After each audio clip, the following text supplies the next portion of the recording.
The pasta water bubbled on the stove as Cole Maddox stirred the marinara sauce. Steam rose from the pot, fogging his glasses for a moment before he wiped them clean. His 13-year-old daughter Briar sat at the kitchen counter, homework spread across the surface, but her pencil hadn't moved in 10 minutes. "You okay, kiddo?" Cole asked, glancing over his shoulder.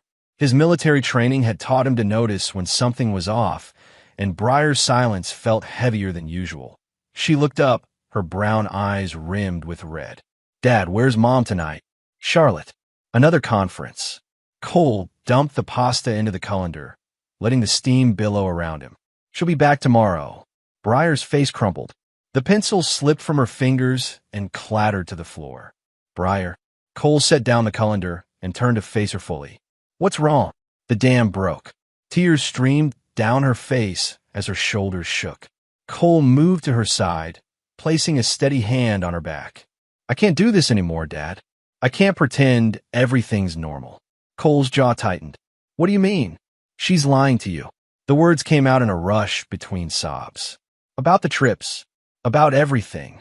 Cole pulled out the chair next to her and sat down. His voice stayed level, controlled. "Tell me what you know." Briar wiped her nose with her sleeve. "Last month, when you fell asleep on the couch after your shift, she brought someone here. A man. I heard them talking in the kitchen." The room went quiet except for the tick of the wall clock. Cole's hands remained still on the counter, but his mind raced. "What did you hear?" she said. Briar's voice dropped to a whisper. "She said she wished you would just disappear, that everything would be easier if you were gone." Cole felt something cold settle in his chest. Not surprise exactly.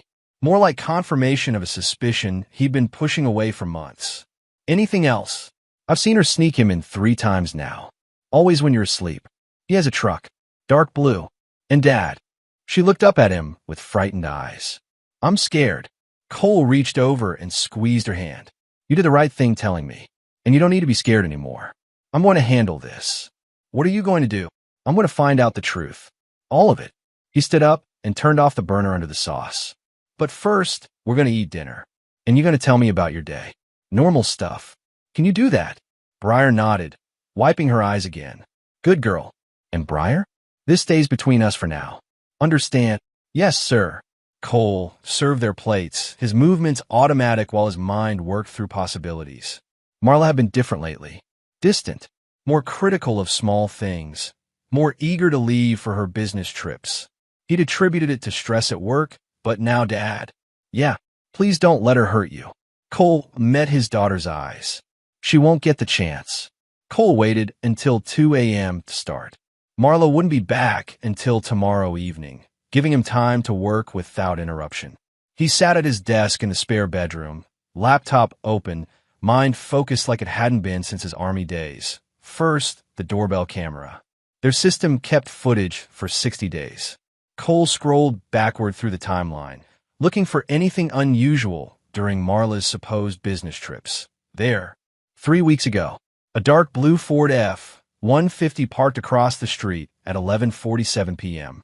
The timestamp showed Marla was supposed to be in Atlanta. The truck disappeared at 6:23 a.m.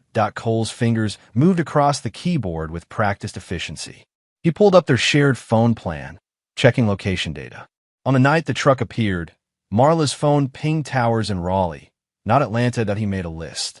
Dates, times, discrepancies. The pattern emerged clearly. Marla's phone stayed local during at least half her claimed trips. Next, their bank account. Cole rarely checked it since Marla handled most of their finances, but his access remained active. He scrolled through recent transactions, looking for anomalies. There, a $1,200 transfer to someone named Jay Rains. Another one 2 weeks later. Then another.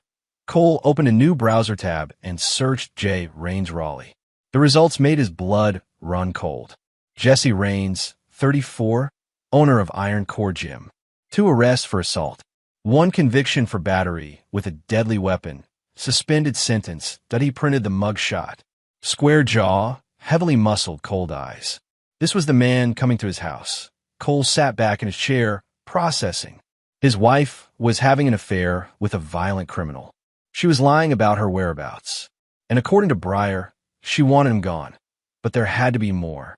This felt bigger than just an affair. Cole remembered something and went to their bedroom.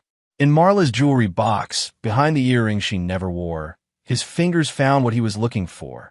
The second phone. He'd noticed it months ago, but hadn't thought much of it. Marla claimed it was old, broken. But when Cole pressed the power button, the screen lit up.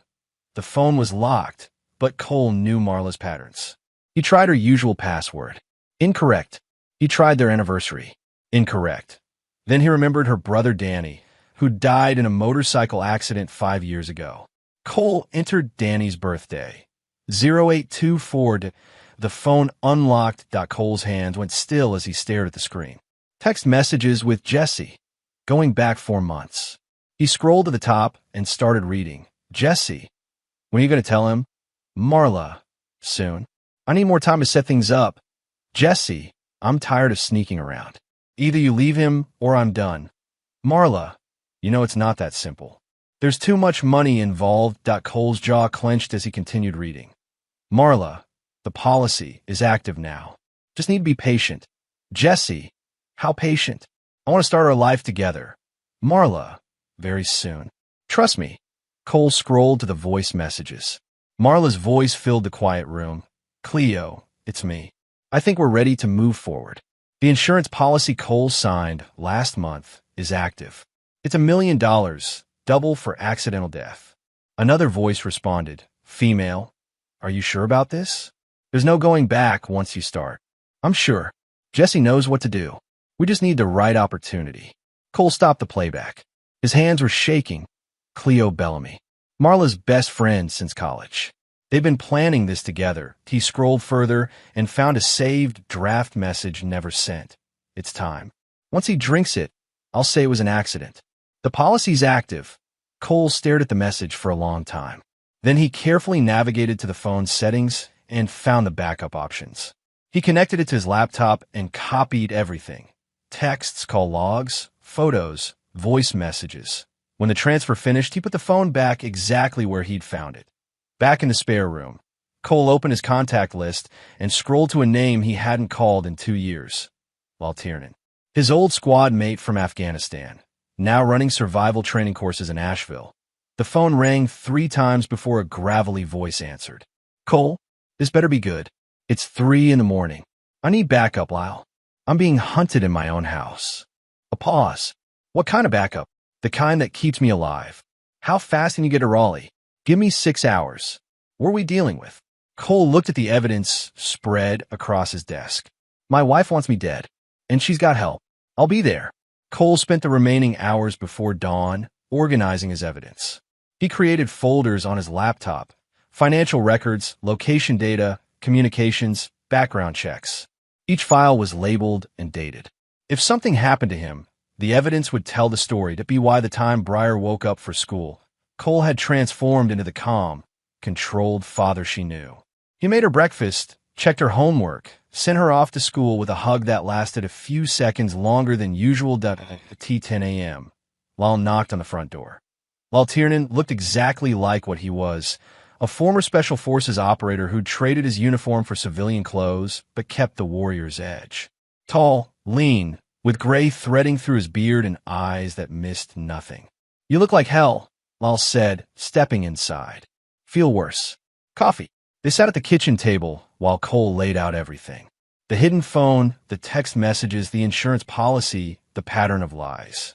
Lal listened without interruption, his expression growing harder with each revelation. Show me the voice messages, Lal said when Cole finished. Cole played them again. Marla's voice discussing murder like a dinner plan. Cleo's encouragement. Jesse's impatience. How long until she gets back? Lal asked. 6 hours. And the kid? At school until 3. I need to figure out how to keep her safe. Lal nodded. We need law enforcement involved. This is beyond what we can handle alone. I know someone. Mark Ellison. Sheriff's deputy. Known him since high school. He's solid. Call him. 20 minutes later, Deputy Sheriff Mark Ellison sat in Cole's living room, reviewing the evidence. Mark was younger than Cole by 5 years, but his reputation for thorough police work was unquestioned. This is substantial, Mark said, scrolling through the phone screenshots. But we need her to take action. Planning isn't enough for attempted murder charges. What do you mean? Cole asked. Right now, we have conspiracy, maybe fraud. But if we want to nail her for attempted murder, we need her to actually attempt it. In a controlled environment where no one gets hurt. Lyle leaned forward. A sting operation. Exactly. Cole, are you willing to put yourself at risk to catch her in the act? Cole thought about Briar's tear-streaked face, her fear, her plea for him to divorce Marla. He thought about the cold calculation in his wife's voice as she planned his death. What do you need me to do? Give her an opportunity. Somewhere isolated, where we can control the situation and record everything. The lake house, Cole said immediately. She always loved that place. And it's private enough for whatever she's planning. Mark nodded. Can you get her there this weekend? I can try. What about Briar? She stays with relatives. Somewhere your wife can't reach her.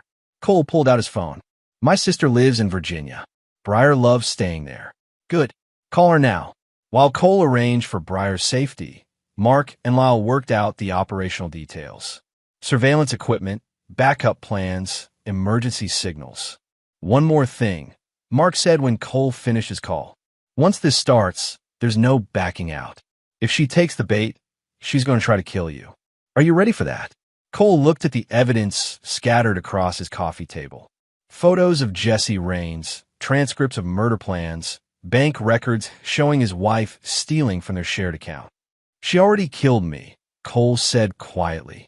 I just haven't stopped breathing yet. Cole waited until Marla unpacked from her business trip before making his move. She moved through their bedroom like a stranger visiting a hotel, efficient and detached. When she bent to kiss his cheek, the gesture felt rehearsed. How was Charlotte? He asked, watching her face carefully. Boring. Same corporate nonsense. She didn't meet his eyes. I'm exhausted. Maybe we should take a weekend away. Just the two of us. Marla paused in folding her clothes. What did you have in mind? The lake house. We haven't been there since last summer. Might be good to reconnect. Cole saw something flicker across her face. Interest. Calculation. That sounds nice, she said slowly. When were you thinking? This weekend. Briar's going to stay with my sister. Their first sleepover in months. This weekend. Marla's voice was too eager. She caught herself and modulated her tone. I mean, yes. That could work. I'll call and make sure it's available. Cole left the room and called Mark from the kitchen. She took the bait. Good. We'll have everything in place by Friday afternoon. Remember the signals. I remember. That evening, Cole helped Briar pack for her trip to Virginia. She was excited about seeing her cousins, but her eyes held worry. Are you sure you'll be okay? She asked quietly. I promise. And when you come back, things will be different. Better. She hugged him tight. I love you, Dad. Love you too, kiddo.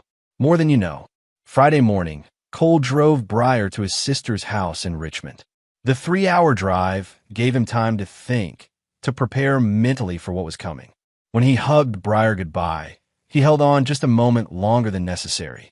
Be safe, she whispered. Always am. On the drive back, Cole called Lyle. Equipment is in place. Mark's team finished an hour ago. Cameras, audio, GPS tracking on both vehicles. We'll be positioned a quarter-mile away, close enough to respond fast. And Jesse, under surveillance since yesterday. If he heads toward the lake, we'll know. Cole arrived home to find Marla packing their weekend bag.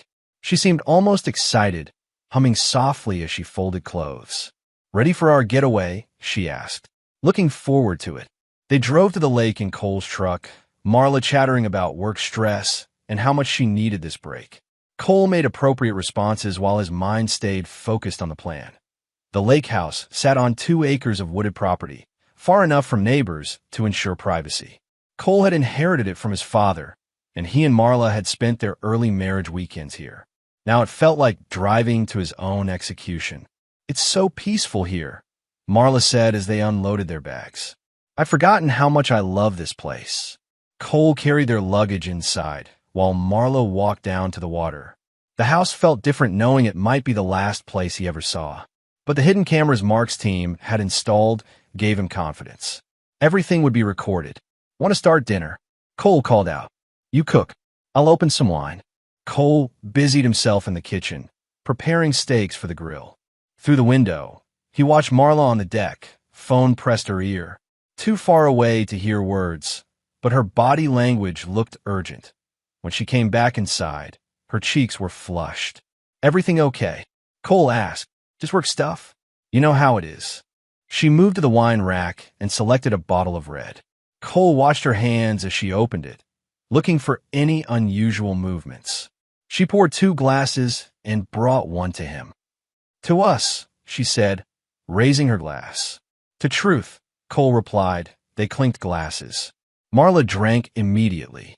Cole pretended to sip while keeping the liquid away from his lips. "This is nice," Marla said. "Just the 2 of us. No distractions." "No distractions," Cole agreed. They ate dinner on the deck as the sun set over the water. Marla kept refilling Cole's wine glass, encouraging him to drink. Each time, he found ways to avoid actually consuming it, spilling a little when he gestured, letting it sit while he talked. "You seem tense," Marla observed. "Are you feeling okay?" "Just tired. Long week. Maybe you should lie down after dinner. Rest a little." Cole saw her hand move to her phone. A quick text, then back to her wine. "That sounds good," he said. "I am feeling pretty sleepy." Which was true, not from wine, but from the adrenaline crash that came with extended periods of high alert. His body wanted to rest, but his mind stayed sharp. They moved inside as darkness fell. Cole stretched out on the couch, making a show of yawning. "I might just close my eyes for a few minutes," he said. "You do that. I'll clean up the kitchen." Cole positioned himself so he could watch Marla through half-closed eyes. She moved quietly, efficiently, washing dishes and putting things away. Then she pulled out her phone and stepped onto the back deck. Through the sliding glass doors, Cole heard fragments. "He's getting drowsy now." "Yes, tonight, 11:15, she came back inside and sat in the chair across from him. For an hour, she pretended to read while Cole pretended to sleep. The silence stretched between them, heavy with unspoken knowledge. 11:10, headlights swept across the front windows. Marla stood up quickly, then caught herself and moved more carefully. She walked to the front door and opened it before anyone knocked. "You make good time," she whispered. Cole recognized Jesse's voice. "Is he out?" "Dead to the world." "Come on." Jesse Raines filled the doorway like a threat made flesh. He was bigger than his mugshot suggested, with the kind of muscle that came from serious gym time and casual violence. His eyes swept the room before settling on Cole's still form. "You sure he's unconscious?" Jesse asked. "I told you. I put enough in his wine to drop a horse." Cole fought to keep his breathing steady and his eyes closed. The wine. She'd drugged his glass at some point, probably when he was grilling the steaks. "Good. Where do you want to do this?" "The lake. We make it look like he fell in. Hit his head on the dock, drowned while unconscious. I'll say I was sleeping, didn't hear anything." Jesse moved closer to the couch. Cole felt the man's presence like a shadow. "He doesn't look that drunk to me. Trust me." Cole never could handle his alcohol, and with the pills I ground up in there. Marla's voice carried satisfaction. "He won't be waking up anytime soon." "What about the life insurance?" $2 million total. 1 for accidental death, double for drowning. The water makes it clean." Jesse grunted approval. "Help me get him up." They each took one of Cole's arms and hauled him to his feet. Cole let his body go completely limp, forcing them to support his full weight. His army training had included techniques for playing dead for surviving capture. Those skills serve him now. "Jesus, he's heavy," Jesse muttered. "Just get him to the water." They dragged Cole through the sliding door and onto the deck. The night air was cool on his face, and he smelled the lake water below. Under different circumstances, it would have been peaceful. "How deep is it here?" Jesse asked. "Deep enough, and the current will carry him away from the dock." They positioned Cole at the edge of the deck, his feet dangling over the water. Jesse pulled out his phone and checked the time. 11:47. "How long before you call the police?" "I'll wait until morning. Say I woke up and couldn't find him. That gives the body time to drift." Cole felt Jesse's hands on his shoulders, preparing to push. This was it. Either Mark's team moved now, or Cole was going to the water. Spotlights blazed to life around the property. "Police." "Nobody move."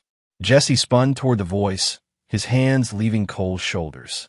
Cole snapped to full alertness, rolling away from the deck edge as armed figures emerged from the tree. "What the hell?" Jesse started. Cole grabbed Jesse's wrist and twisted, using the man's surprise and momentum to flip him face first onto the deck. Years of hand-to-hand combat training took over as Cole applied a submission hold. Jesse's arm bent at an impossible angle.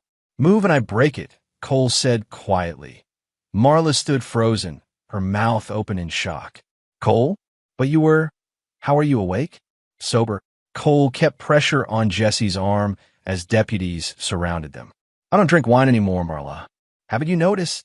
Mark Ellison appeared in the spotlight glare, his weapon drawn but pointed down.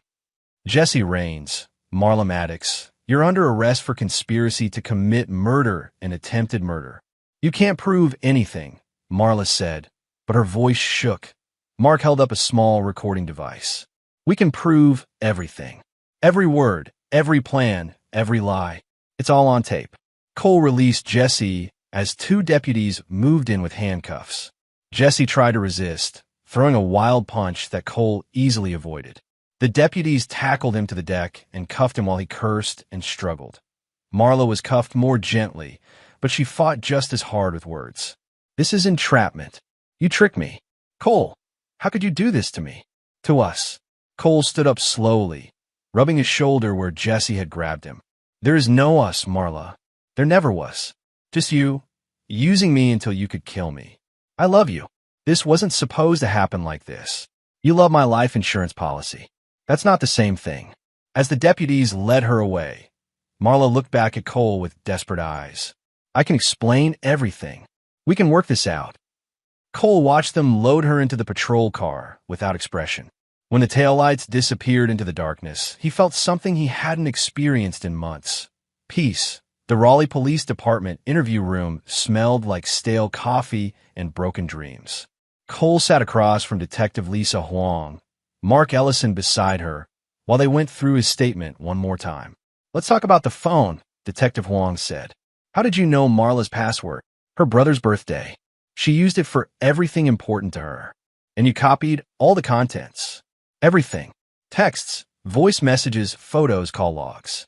It's all documented." Detective Huang consulted her notes. "The insurance policy. When did your wife first mention it?" 3 months ago. She said we needed better coverage with Breyer getting older. I didn't think much about it at the time. But now I know she was setting up my murder." The door opened, and Mark entered with a manila folder. "Results from the lab," he said. The wine glass tested positive for rohypnol and crushed Ambien. Enough to kill someone Cole's size if they'd actually consumed it. Cole nodded. He'd expected as much. "What about Cleo Bellamy?" he asked. "Arrested this morning. Her phone records show extensive communication with your wife about the plan. Text messages, voice calls, even a meeting at a restaurant where they discussed timing. She's talking, like a river, trying to cut a deal by giving up everything she knows." Detective Huang closed her notebook. "Mr. Maddox, I want you to know that your decision to work with law enforcement likely saved your life. And possibly others. Your wife had another insurance policy. On your daughter." The room went cold. Cole felt something dangerous stir in his chest. "How much?" $500,000. Taken out 6 weeks ago. Cole's hands clenched into fists. "She was going to kill Breyer, too. We don't know that for certain. But the policy exists." Mark leaned forward. "Cole, I need you to stay calm. We've got them. All of them. They're not getting out of this." 3 days later, Cole sat in the courthouse gallery watching his wife's arraignment. Marla wore an orange jumpsuit and handcuffs, her hair pulled back severely. She looked smaller somehow, diminished without her carefully constructed facade. The charges were read: conspiracy to commit murder, attempted murder, insurance fraud, filing false police reports. The prosecutor requested no bail, citing flight risk and the severity of the crimes. Marla's public defender argued for reduced bail, claiming she was a pillar of the community with no prior record. "Your Honor," the prosecutor countered, "the defendant planned the murder of her husband for months. She enlisted the aid of her lover and her best friend. She drugged the victim with enough sedatives to kill him, then attempted to drown him to claim a $2 million insurance payout. This was not a crime of passion. It was cold, calculated, and premeditated. The judge reviewed the case file. Given the evidence presented and the nature of the charges, bail is denied. The defendant will remain in custody pending trial. Marla turned in her chair, scanning the gallery until she found Cole. Her eyes were red with tears, her mouth moving silently. Cole couldn't tell if she was saying, "I'm sorry," or "I love you." He didn't care, which he stood up and left the courtroom without looking back. Jesse Raines pled guilty 2 weeks later in exchange for a reduced sentence. 25 years without parole. He'd serve every day of it. Cleo Bellamy's cooperation earned her 8 years. She provided recordings of conversations with Marla, copies of text messages, even receipts from their planning meetings. Her testimony would be crucial at trial. Cole spent those weeks preparing. He met with prosecutors, reviewed evidence, gave depositions. The legal machinery ground forward with methodical efficiency. Breyer came home from Virginia changed. Quieter, more thoughtful. She asked direct questions about what had happened, and Cole gave her direct answers. She deserved the truth, even the ugly parts. "Are you okay, Dad?" she asked one evening as they ate pizza in their kitchen. "I'm okay. Are you?" "I think so. It's weird, you know? Being relieved that your mom tried to kill your dad." "Yeah, it's weird. Will you be sad when she goes to prison?" Cole considered the question carefully. "I'll be sad about what she could have been, but not about what she chose to be." Breyer nodded like that made sense to her. Act 2 in Act 3. Victory and in Scene 1. The trial, the courtroom was packed for the first day of Marla Maddox's trial. Local media had picked up the story suburban wife plots husband's murder for insurance money, and the public gallery buzzed with whispered conversations. Cole sat in the front row, wearing his best suit and a calm expression. Breyer was not present.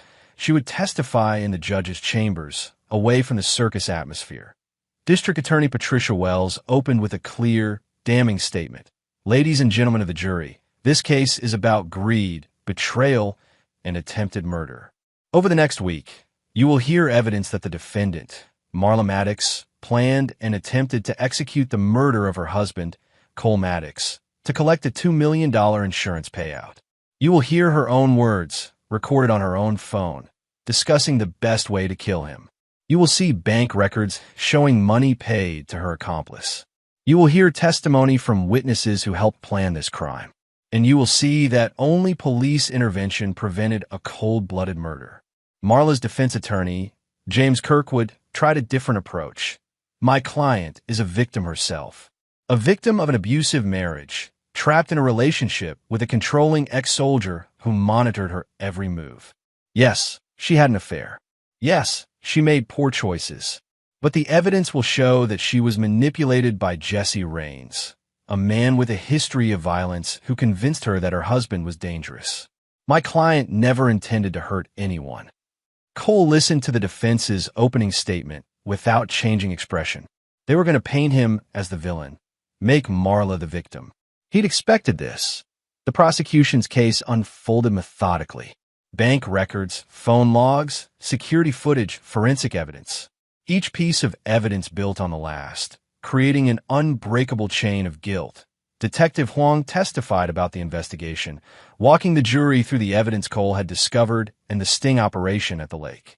The defendant's own phone contained detailed plans for her husband's murder, Detective Huang explained.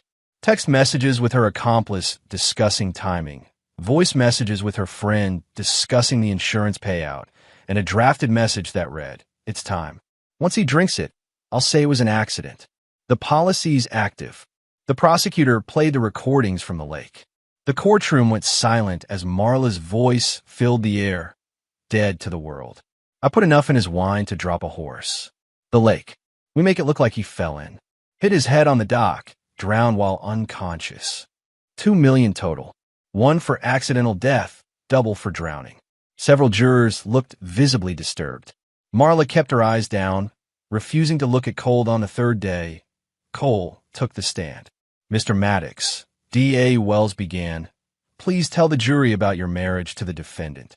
We married 8 years ago. Had a daughter. I thought we were happy. What did you first suspect something was wrong? When my daughter told me she'd seen her mother bringing a man to our house at night. When she told me her mother wished I would disappear. What did you do with that information? I investigated. I found evidence of an affair, financial irregularities, and eventually, a plan to murder me. Did you confront your wife with this evidence? No. I worked with law enforcement to build a case and protect my daughter. Were you afraid? Cole paused, considering. Yes, but not of dying. I was afraid of what would happen to my daughter if they succeeded. The defense attorney cross-examined Cole aggressively, trying to paint him as paranoid and controlling. Isn't it true, Mr. Maddox, that you monitored your wife's every movement? I monitored her after I discovered she was lying about her whereabouts and planning my murder. You broke into her private phone. I found evidence of a crime in progress. You set up an elaborate sting operation to entrap her. I worked with police to prevent my own murder and gather evidence of conspiracy. Couldn't you have simply asked for a divorce? Cole looked directly at the defense attorney. You don't divorce someone who's planning to kill you. You stop them. Cleo Bellamy testified on the fourth day. She looked small and frightened in the witness chair, nothing like the confident woman Cole remembered from dinner parties. Please tell the jury about your conversations with the defendant regarding her husband. The prosecutor requested. Cleo's voice shook. Marla said Cole was in the way, that she couldn't start her new life with Jesse until Cole was gone. Did she specify how she planned to remove this obstacle? She said the insurance money would set them up for life, that they just needed Cole to have an accident. Did you encourage this plan? Cleo began crying. I thought she was just venting, just angry talk. I never thought she'd actually, but you knew about the insurance policy? Yes. And you knew about Jesse Raines? Yes. Did you ever suggest that Mrs. Maddox should seek counseling or divorce instead of murder? I know. I didn't. The defense tried to discredit Cleo's testimony, suggesting she was lying to reduce her own sentence. But the recordings spoke for themselves. Breyer testified in chambers on the fifth day. Cole wasn't present, but the prosecutor later told him his daughter had been brave and clear in her testimony. She told the truth, D.A. Wells said, about what she saw, what she heard, what she felt. The judge was impressed with her composure. On the sixth day, the defense called Marla to testify on her own behalf. She wore a conservative blue dress and minimal makeup, trying to look innocent and sympathetic. Her voice was soft as she answered her attorney's questions. I never intended to hurt Cole, she said. Jesse convinced me that Cole was dangerous, that he was planning to hurt me and Breyer. I was scared. Why didn't you go to the police if you felt threatened? Jesse said they wouldn't believe me. That Cole's military background would make them think he was the victim. Cole watched his wife lie under oath with the same calm expression he'd maintained throughout the trial. The prosecutors had prepared him for this. When D.A. Wells began her cross-examination, Marla's composure cracked quickly. Mrs. Maddox, if you believe your husband was dangerous, why did you take out insurance policies on him? That was Jesse's idea. For financial security. Financial security that required your husband's death. No, that's not. I mean, you testified that you were afraid of your husband, but the evidence shows you drugged him and attempted to drown him. How does that show fear? Jesse said it was the only way to be safe. So Jesse Raines, a man you'd known for 4 months, convinced you to murder the father of your child? He said Cole would hurt us if we tried to leave. Mrs. Maddox, did your husband ever hit you? No, but threaten you? Not directly, but restrict your movement. He asked questions about where I was going. Because you were lying about where you were going, weren't you? Sometimes, but because you were having an affair with Jesse Raines? Yes. And planning to murder your husband. Marla's voice dropped to a whisper. Yes. The jury deliberated for 4 hours. When they returned, the foreman stood to read the verdict. On the charge of conspiracy to commit murder in the first degree, we find the defendant guilty. On the charge of attempted murder in the first degree, we find the defendant guilty. On the charge of insurance fraud in the first degree, we find the defendant guilty. Cole felt no satisfaction, no relief.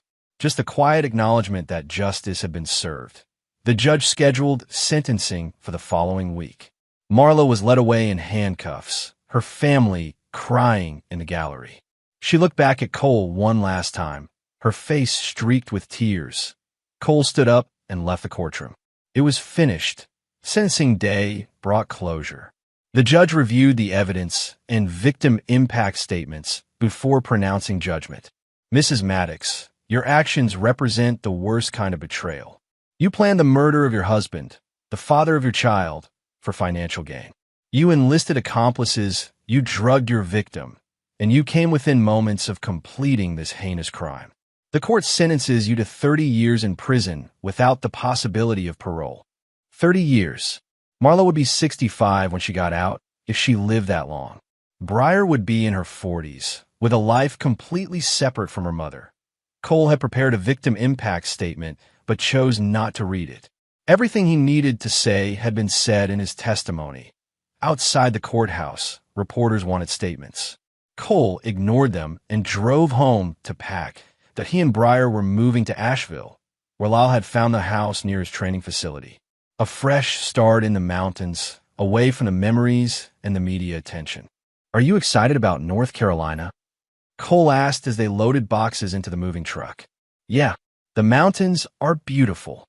Briar taped up another box. Will we be okay? Money-wise, I mean. Cole had explained their financial situation to her in age-appropriate terms. We'll be fine. I have a new job lined up, and we'll have enough to live comfortably. What kind of job? I'm starting a program called Iron Branch, teaching survival skills and security to veterans and young people who've been through trauma. Briar considered this. Like what we went through. Exactly like what we went through. Helping people protect themselves and rebuild their lives. Their new house sat on 5 acres outside Asheville, with mountain views and enough space for Briar to have friends over without worrying about neighbors. Cole had chosen it for the security features. Good sight lines, single access road, defensible perimeter. Old habits from a different kind of war. Lyle helped them settle in, and within a month, Iron Branch was operational. Cole's first clients were 3 young veterans dealing with PTSD and 2 teenagers whose parents had been killed in a domestic violence incident that he taught them situational awareness, threat assessment, evidence gathering, emergency planning. Practical skills wrapped in emotional healing. You can't stop bad things from happening, he told his first class. But you can learn to recognize danger early and protect yourself from it. Briar thrived in her new school. She made friends quickly and joined the soccer team. Some evenings, Cole watched her play and marveled at her resilience. They talked about Marla sometimes, but not often. Briar had no interest in visiting her mother in prison or maintaining contact. Cole didn't push the issue either way. She made her choices, Briar said one evening. Now we get to make ours. Cole had taught her well. 6 months after the trial. Cole received full custody of Briar and a permanent restraining order preventing Marla from contacting either of them. Even from prison, she had tried to send letters. The court put a stop to it. Life settled into new rhythms. Work, school, dinner together, homework help, weekend hikes in the mountains. Normal life, but with an appreciation for its value that they'd never had before. Cole never dated. He focused on Briar and his work, building something positive from the wreckage of his marriage. Maybe someday he'd trust another person with their lives, but not yet. Some wounds needed time to heal completely. The call came on a Tuesday morning in March, 8 months after the trial. Cole was in his office at Iron Branch, reviewing applications for the summer program, when his phone rang. Mr. Maddox? This is Catherine Pierce from Meridian Financial Services. I was your wife's financial advisor. Former wife. What can I do for you? I need to meet with you in person. There's something about your ex-wife's accounts that you need to know. Cole agreed to meet at a coffee shop in downtown Asheville. Catherine Pierce was a serious woman in her 50s, with the careful manner of someone who handled other people's money professionally. Mr. Maddox, I want to start by saying I had no knowledge of your ex-wife's criminal activities. If I had known, I would have contacted authorities immediately. Understood. What did you want to tell me? Catherine opened a briefcase and pulled out a thick folder. Your ex-wife maintains several accounts with our firm. Standard investment portfolio, retirement fund, that sort of thing. But last week, while closing her accounts due to her conviction, we discovered something unusual. She handed Cole a bank statement. A shell account registered under the name M&J Holdings. Your ex-wife was the sole beneficiary. Cole scanned the numbers. His blood went cold. $400,000. Accumulated over 3 years. Small transfers at first, then larger amounts as she got more confident. All traced back to your joint accounts, your daughter's college fund, even your retirement savings. Cole stared at the statement. She's been stealing from us for 3 years. I'm afraid so. The good news is that due to her conviction for fraud and the fact that the money was obtained through criminal activity, you and your daughter are now the legal beneficiaries. Cole set down the papers. $400,000. Money he'd thought was gone forever. Money Marla had stolen to fund her new life with Jesse. What's the process for recovery? My firm has already initiated the paperwork. You should have access to the funds within 30 days. That evening, Cole sat with Briar at their kitchen table. The bank statement spread between them. She stole our money to pay for her boyfriend, Briar said flatly. And now we get it back because she got caught. That's about the size of it. What are you going to do with it? Cole had been thinking about that all afternoon. Half goes into your college fund. The other half, Iron Branch. Some of it. And some to a nonprofit that helps domestic abuse survivors. Briar nodded. That's good. Turn something bad into something good. Exactly. A month later, Cole stood before a room full of reporters and community leaders at the opening of Iron Branch's new facility.